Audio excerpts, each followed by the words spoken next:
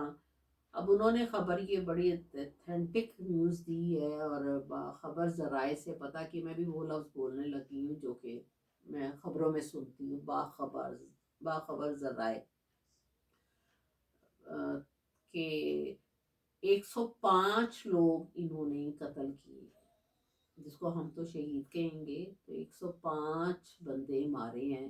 اور اسلام آباد میں کوئی جگہ ہے وہاں پر کوہ دامن سے آگے کوئی، تو وہاں پر ایک ہی جگہ پر کافی سارے لوگوں کو انہوں نے دفنایا ہے۔ اور اس کے بعد اس پر یہ بھی کہا گیا کہ کیمیکلز جو ہیں وہ انہوں نے ڈالنے کا کہا کہ اس کے اوپر کیمیکلز ڈال دیے جائیں تاکہ گوشت ہڈیاں سب گل جائیں، جیسے ہم کوکر میں پائے پکاتے ہیں۔ تو کیونکہ انسان کا گوشت تو جلدی گل جاتا ہے، لیکن ہڈیاں ٹائم لیتی ہیں، تاکہ کل کو کوئی اس کو نکالنے کی کوشش کرے یا دیکھے تو پتہ نہ چلے۔ تو یہ خبر سن کے تو دل دہل نہیں گیا، یوں کہ رونے اندر سے رو رہا تھا کہ اتنا ظالمانہ ڈسیزن اس طرح کرنا، یوں کا کس طرح دل کیا ہے، ان کے اندر بھی تو دل ہے کہ نہیں ہے۔ اور اللہ کی لاٹھی بڑی بے آواز ہے۔ تو کہتے ہیں معید صاحب بھی نے جب یہ خبر سنی تو وہ خود بھی بالکل رونے والے ہوئے تھے، اور جنہوں نے یہ خبر سنائی وہ بھی رو پڑا نا۔ ظاہرہ ہم نے بھی سن کے ہم لوگوں کی بہت بری حالت ہوئی ہے اس طرح کی خبر سن کے، جن کے گھروں کے لوگوں کو مارا گیا ہے، جو گئے ہیں ان کے دل سے پوچھ کے دیکھیں، اور پھر اس کے بعد ان کی لاشیں ان کو نہیں ملی، یہ کتنا بڑا ظلم ہے۔ اور ان کو ایک گڑھے میں کافی سارے لوگوں کو ڈال کر اوپر کیمیکلز ڈالا گیا ہے۔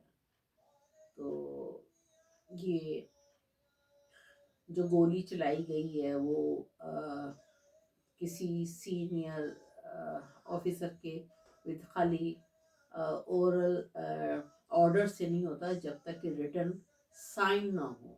اس میں ہماری اسٹیبلشمنٹ کو خیال کرنا چاہیے، آرمی کو خیال کرنا چاہیے کہ ہماری عوام ہے، ہمارے پاکستان کے لوگ ہیں، یہ کوئی بھیڑ بکری ہے، مرغی نہیں ہے کہ جن کو پکڑ کے مار دیا جائے نا۔ بہت سخت دل ہو رہا ہے یہ سن کے یہ خبر نا۔ اور تیسرا، بلاول صاحب نے فرمایا کہ جو ہمارے آرمی چیف ہیں وہ بزرگ ہیں۔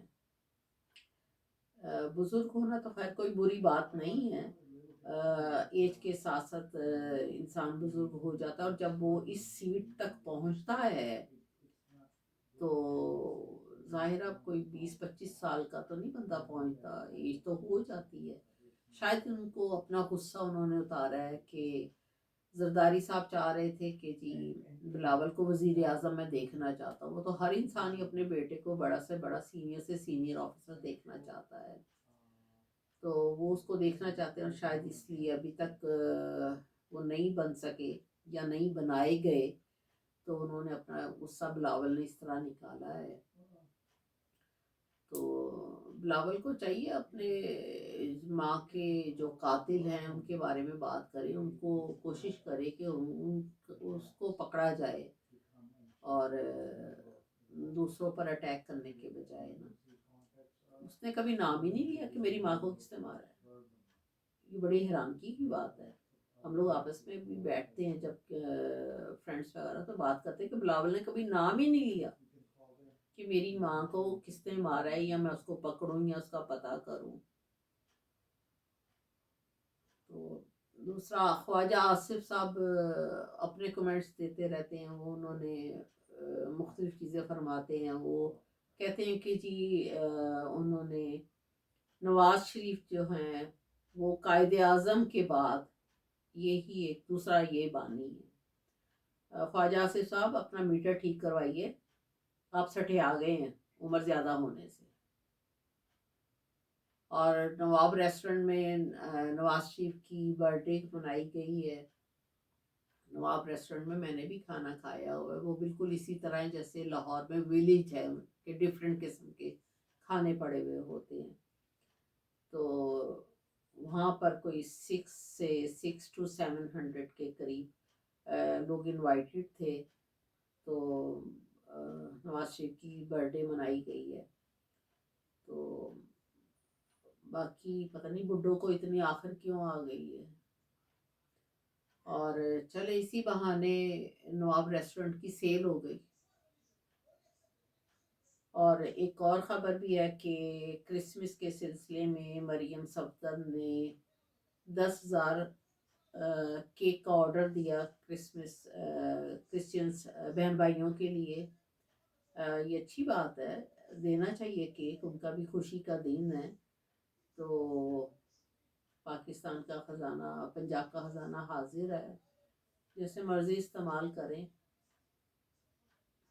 باقی لوگوں کا اللہ مالک ہے، ان کو روٹی ملے نہ ملے ان کا بھی اللہ مالک ہے. تو اپنا میں ولاگ یہاں پر ختم کرتی ہوں، اور دعا ہے کہ اللہ پاک ہم سب کو عقل دے، ہدایت دے، سب سیدھے راستے پہ چلیں اور ملک کی بہتری کے لیے کام کریں. تو انشاءاللہ اگلے ولاگ میں اور باتیں ہوں گی اور خبریں سناؤں گی. اللہ کرے اچھی خبریں آئیں، ہم بھی خوش ہوں، آپ بھی خوش ہوں. تو آپ سبسکرائب کیجئے گا. اور میرا جو چینل ہے 7RYK، اس سے آپ یوٹیوب میں جا کے سرچ کریں گے. خاص طور پر میں ان لوگوں کو بتا رہی ہوں جن کو اتنا زیادہ سوشل میڈیا کا نہیں پتہ. یہاں گاؤں میں جو عورتیں رہتی ہیں، لوگ ویسے تو سب کے پاس فون بھی ہے اور ٹی وی بھی ہے، ان کو ہم سے بلکہ زیادہ سمجھ ہے.